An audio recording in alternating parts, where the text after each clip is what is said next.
তো আজকে যাচ্ছি একটু বর্ধমান। তো বর্ধমানে একটু কাজ আছে, সে চলুন দেখাচ্ছি বর্ধমানে গিয়ে কি কি করছি।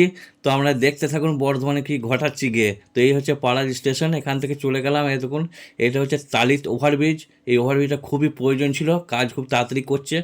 তো এই দেখতে দেখতে চলে এলাম আমরা বর্ধমানের ওভারব্রিজ, এবং গিয়ে বর্ধমান স্টেশনে ট্রেন ঢুকে গেল। তো আমরা এদিকে গেলাম চলমান সিঁড়িতে। চলমান সিঁড়িতে গিয়ে দেখছি একদম দাঁড়িয়ে গিয়েছে সিঁড়ি।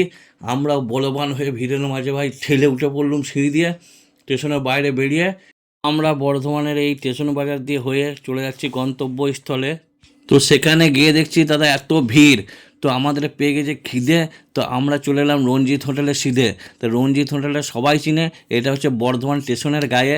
এখানে 30 টাকায় আনলিমিটেড ভাত তরকারি, মানে যত খুশি খেতে পারেন আপনি, মানে ওরা আলামারা হবে না, আপনি আলামারা হয়ে যাবেন খেয়ে। তো এই হোটেলটাতে প্রচুর ভিড়।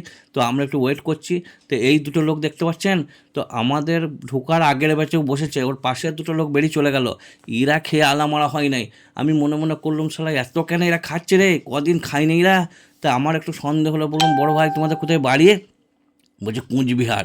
আমি শালা তোর কুচবিহার বাড়ি, তুই তো এখানে শিকড় গজিয়ে দিবি মনে হচ্ছে, তলা দিয়ে এত ভাত খাচ্ছিস, তুই মনে হয় 2-3 দিন খাই নাই রে।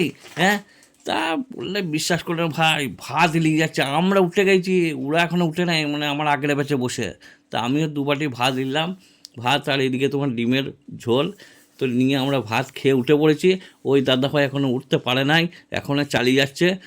তো দাদা আমি এই মালিককে এসে কানে কানে বললাম, ভাই একটা কথা বলবো তোমাকে। বলছে বলো। আমি রাগ করবে না? বলছি না, ওই তোমার চালের গোডাউন আছে ভাই, ওই কেন বলো? বলছে এত লোক খেয়ে নিচ্ছে রে ভাই, তোমার হোটেলে এত খাওয়া খাচ্ছে। বলছে আমি প্রতিদিন কুইন্টাল চালের ভাত বিক্রি করি, এখন তাও একটু কমে গেছে। হ্যাঁ, 1 কুইন্টাল 20-30 কেজি চাল প্রতিদিন কাটাই। আমার খালি সেলে লাভ, সেলে লাভ, খেলে লাভ। তুমি খাও যত খুশি, আনলিমিটেড ভাত তরকারি।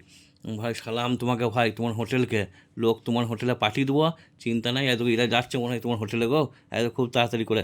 হ্যাঁ, তা যাই হোক ভাই, আমাদের ট্রেনের খবর হয়ে গেছে। তো ট্রেনও চলে এসছে, দেখতে পাচ্ছেন আমার সামনে একটা জল ট্যাঙ্কি, মানে জল ট্যাঙ্কি নেই, মানে জলের বোতল। তো আমার প্রচুর তেষ্টা পেয়ে গেছে জলের, কারণ প্রচুর গরম গরম ভাত খাওয়া হয়েছে।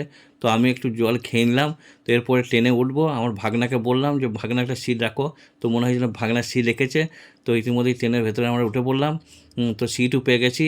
তো ভাই রঞ্জিত হোটেলে গিয়ে একবার ট্রাই করবে, যে যাবে বর্ধমানে স্পন্দন কমপ্লেক্স, মুক্তার লটারি এজেন্সির পাশেই, একটু এগিয়ে গিয়ে খেয়ে আসবে এবং দেখে আসবে কতটা কত সত্যি না মিথ্যা।